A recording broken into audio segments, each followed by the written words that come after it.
My stepbrother called me the family embarrassment at his wedding rehearsal, so I let him experience what true public humiliation and brand collapse really look like.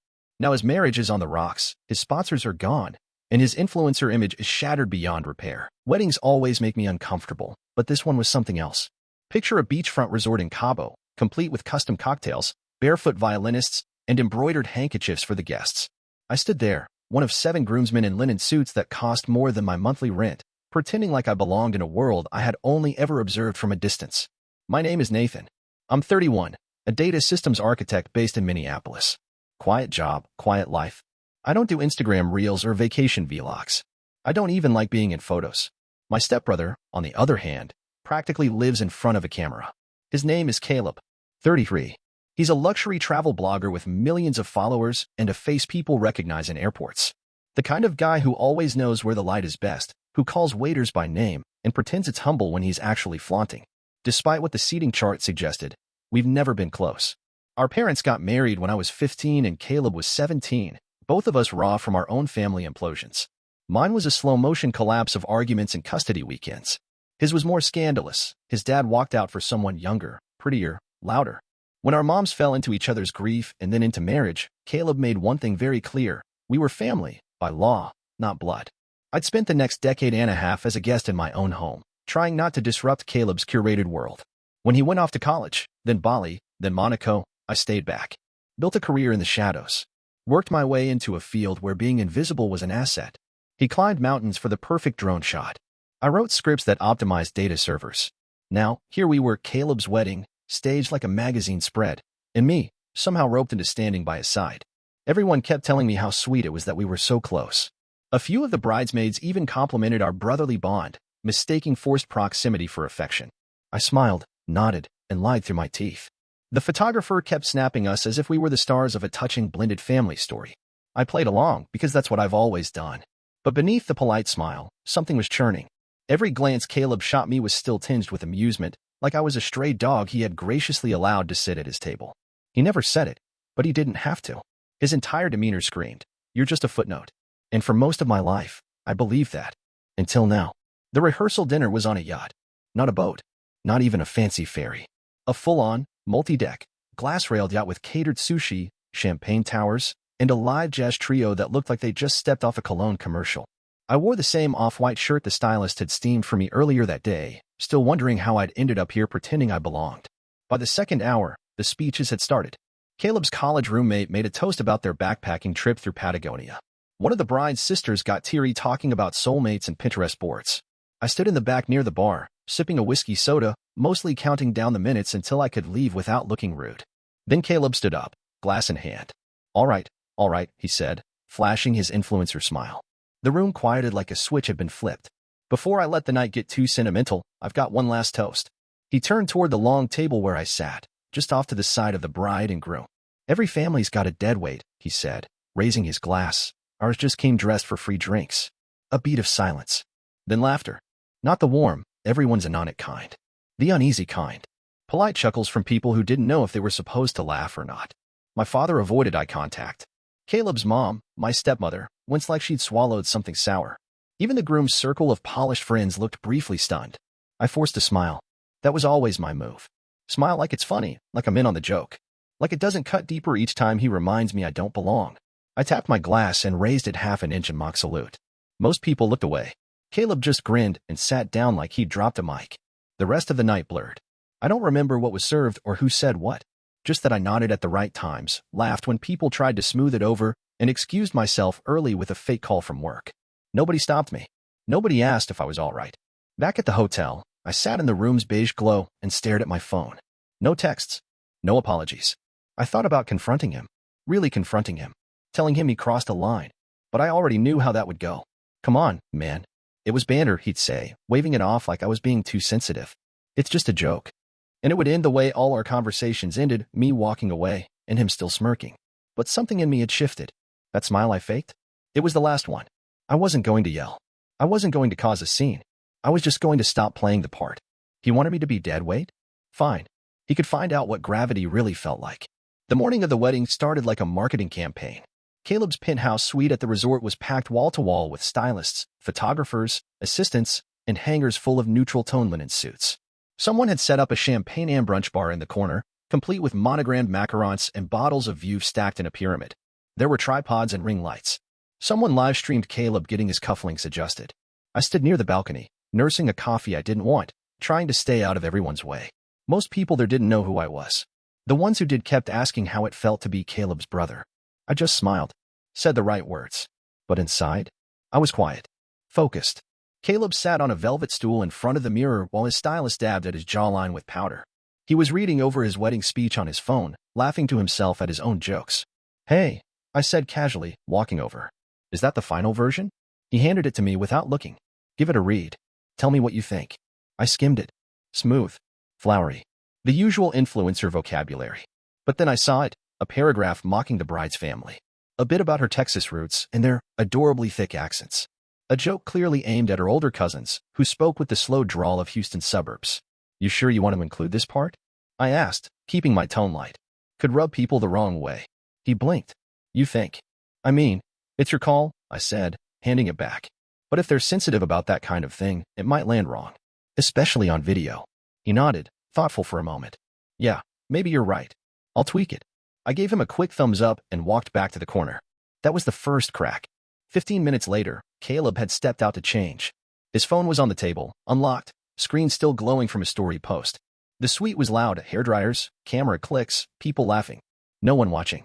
I picked up his phone, opened the camera, snapped a quick photo. The chaos of the room, cords everywhere, half-eaten croissants, a stylist yelling over a steamer.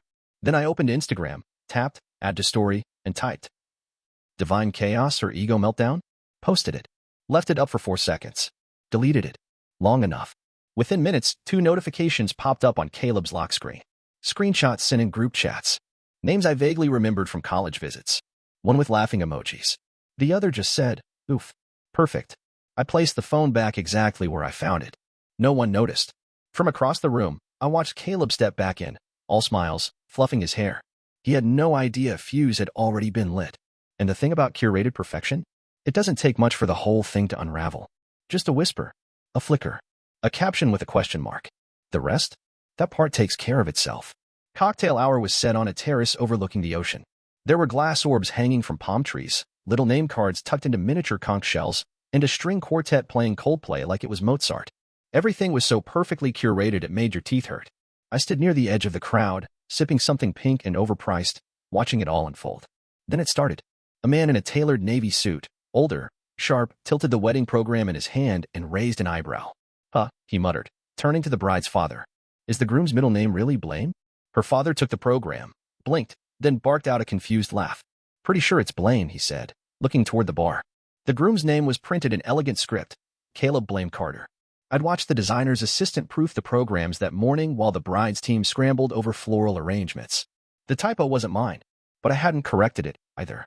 From across the crowd, Caleb caught the confusion. His eyes scanned the group until they landed on me. I lifted my glass, raised an eyebrow. He looked away. Small thing. Barely a ripple. But then came the whispers. "I thought he said her uncle was the one who helped them with the honeymoon?" "No, he said his brand covered that." "Didn't he?" Guests were starting to compare notes. The same groomsman who had screenshotted the Instagram story earlier now stood with a few bridesmaids, huddled and murmuring. One of them mouthed, "I thought that was private." Later, near the bar, the bride's aunt leaned in close to me. "Tell me," she said with a conspiratorial smile, "is it true Caleb made a joke about her dad's accent in his speech?" I blinked. He took it out. She raised her eyebrows. "Oh, so it was real." I just smiled, said nothing. And then I added one more thread to the unraveling. Near the dessert table, I found the bride's cousin, the one who'd always been the fun one, the one who was definitely going to tweet something messy later. I leaned in, real casual. "Did you know Caleb called her brothers Texan lawn furniture once?" I said, swirling the ice in my glass. Her eyes widened. "He what?" "He was joking. Of course." I paused. "But, not really." I walked away before she could respond. By the time the sun dipped low over the water, you could feel the shift. The seams were loosening. People weren't smiling as tightly. They were watching, listening, comparing versions. And Caleb? He was still performing, still smiling for photos, still laughing too loudly. But every so often, he'd glance over his shoulder. Just for a second. Just enough to make me wonder if he finally sensed it. That the story was no longer under his control. The reception was exactly what you'd expect from someone like Caleb. High-end, high-budget, and high-drama waiting to happen. There were ice sculptures of swans, a signature scent pumped through the air vents, and a 12-person band flown in from New York. Dinner was served under a glass dome decorated with imported orchids, and each course was introduced like a movie trailer by an overenthusiastic maitre d'. It was excessive. It was performative. It was Caleb in a nutshell. I kept to the edges, like I always did, blending in with the other well-dressed guests, sipping expensive wine, quietly observing. The real show started about halfway through the evening, just after the first dance. Caleb made his way to the bar and flagged down one of the bartenders, some kid in his early 20s wearing a black vest and a nervous smile. I said mezcal with a grapefruit twist. Caleb barked, just loud enough to carry. The bartender froze. Oh, I thought. Caleb cut him off. Do you not understand what a twist is? It's not complicated. This is a luxury event, not a college dorm party. The room didn't go silent, but the energy shifted. People noticed. A few glanced at each other. Someone pulled out their phone, subtle but deliberate. Later that night, a short, grainy video made its way onto a wedding snark page on social media. No sound, but the body language was unmistakable. Caleb's face twisted in irritation, his finger jabbing toward the bar, the bartender visibly uncomfortable. The caption read, "5-star tantrum over a garnish. Groomzilla vibes." The post exploded. Thousands of views in hours. Comments flooded in. This guy again? Thought he was supposed to be chill. Nothing says luxury like bullying the staff. You can take the influencer out of the airport lounge, but I hadn't filmed it. I didn't need to, but I did make sure it got seen. Earlier that week, I'd had a casual conversation with the videographer. Asked if Caleb had been difficult. The guy just laughed, then leaned in and said, "You wouldn't believe the behind-the-scenes stuff I've got on this guy." So I tipped him off. Just a nudge. "People are noticing," I said. "Might be worth showing a different side. A little truth." He didn't argue. Now the floodgates were open. A few vendors started posting vague complaints on private vendor forums. A makeup artist commented anonymously about being berated over humid curls. The florist posted a photo of crushed orchids with a not-so-subtle caption. Some beauty can't survive the weight of ego. By the end of the night, 2 of Caleb's sponsors had quietly pulled old posts from their pages. No announcement. Just gone. The brand was cracking. The honeymoon content that should have gone live the next morning? Never posted. No curated clips. No soft-focus sunrises or twin bathrobes on a balcony. Just silence. And that, more than anything else, was how you knew something was really wrong. Caleb's world ran on visibility. And now, it was starting to go dark. The silence didn't last long. It never does in Caleb's world. By Monday, the wedding had gone from a glamorous spectacle to a slow-motion social media collapse.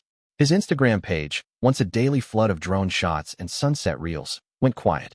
The comments under his last few posts turned sharp, followers tagging each other with popcorn emojis, digging through old videos for signs of what was now being called the cocktail garnish incident. But what really caught my attention wasn't the public chaos. It was the shift behind the scenes. It started with the unfollows. One by one, the blue-check names from Caleb's inner circle began dropping off his followers list. Not all at once. Quietly. Methodically.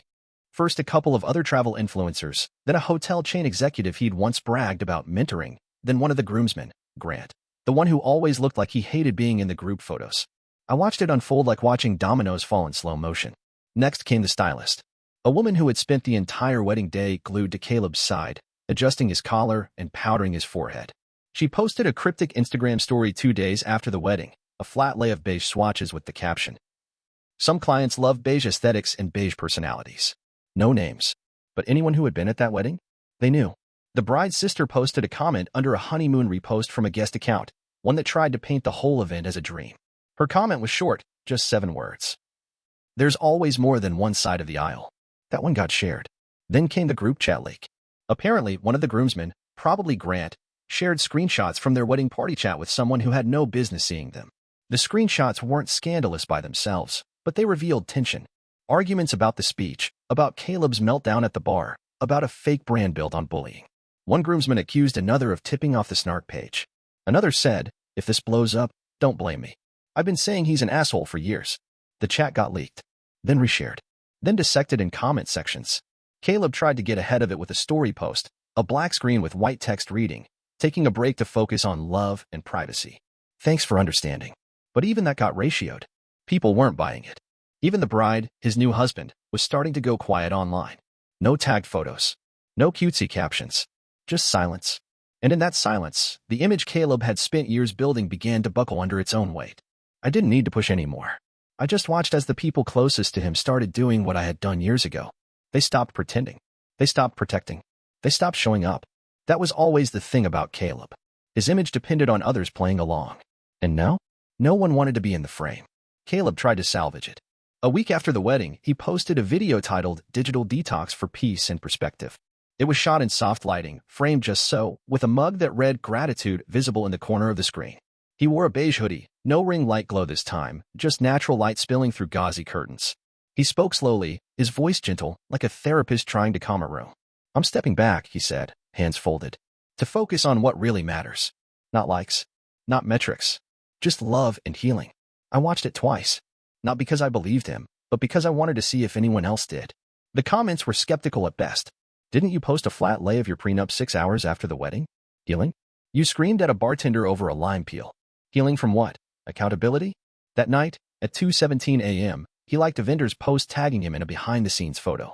A fan account caught it, screenshot it, and posted it with the caption, "Some detox." It was over after that. A parody account popped up, at Caleb Calm Down, and within 24 hours, it had more followers than Caleb's honeymoon reel. They posted a lip sync of his detox video, complete with fake crying and captions like, "I'm not like other influencers. I cry in beige." It got 500,000 views.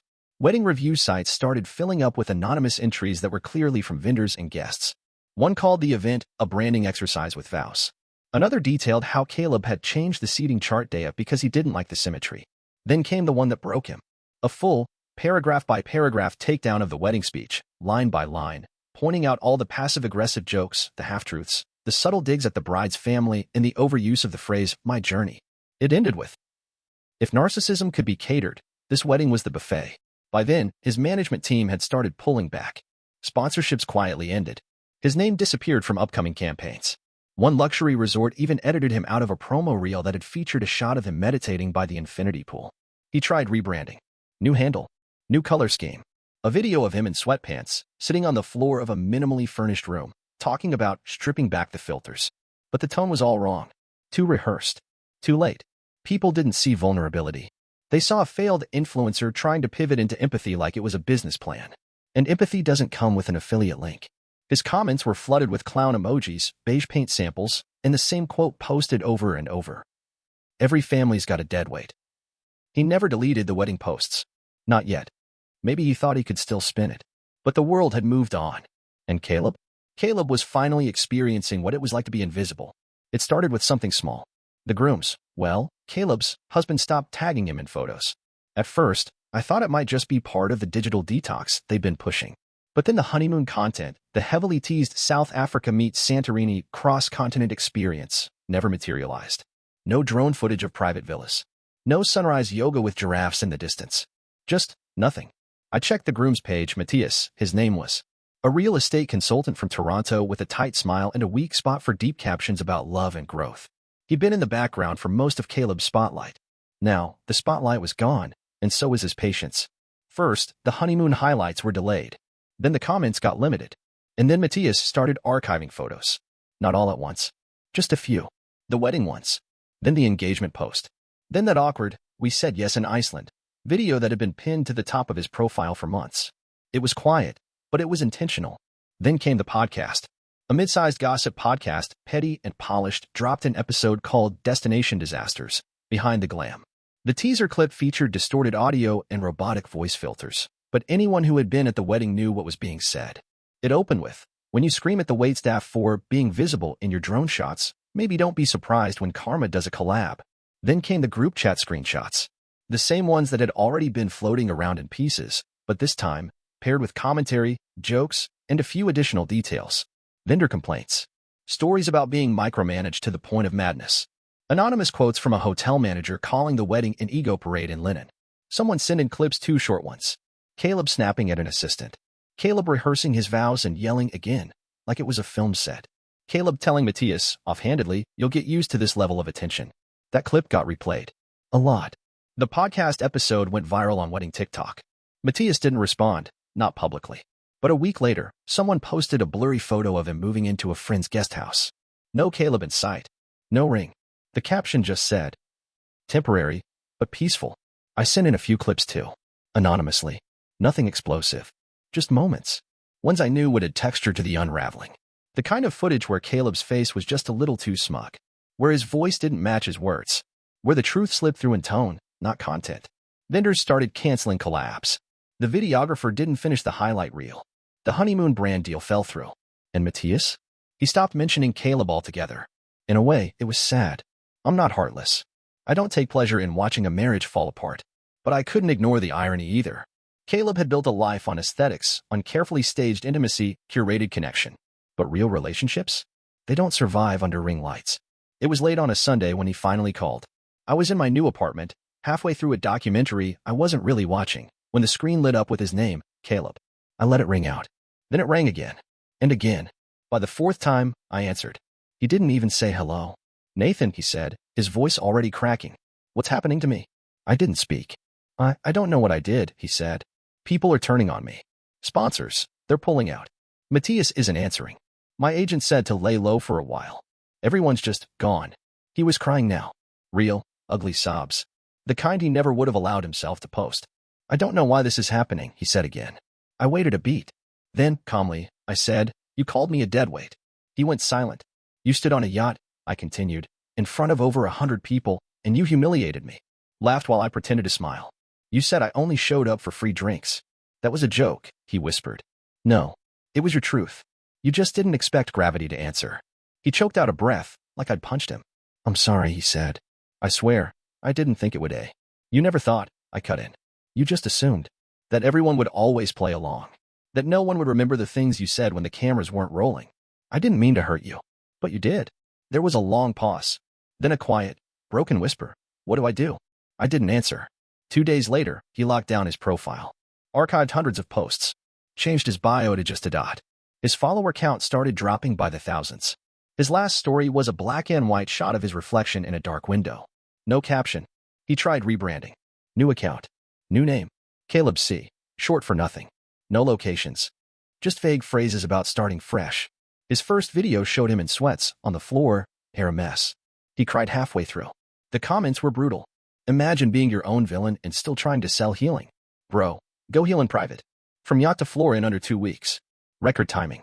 His management team dropped him the following week. One hotel chain quietly replaced his testimonial video with a slideshow of abstract art. And Matthias? He filed for legal separation. Quietly. No post. No statement. Just a subtle name removal from a shared email signature. The wedding content vanished entirely. I didn't respond to Caleb again. Didn't need to. There was nothing left to say. He had spent his life building a tower out of polished images and half-truths. He mocked the people holding up the foundation. And when that foundation stepped away, the fall was fast and loud, and no one rushed in to catch him. A few months passed. I relocated to Seattle. Got a new job, better pay, smaller team, less chaos. My apartment faced the sound, and every morning I brewed coffee and watched ferries drift across the water like slow-moving ghosts. I deleted the family group chat, changed my number, started going to therapy. Life got quiet. In a good way. No random FaceTime calls from Caleb.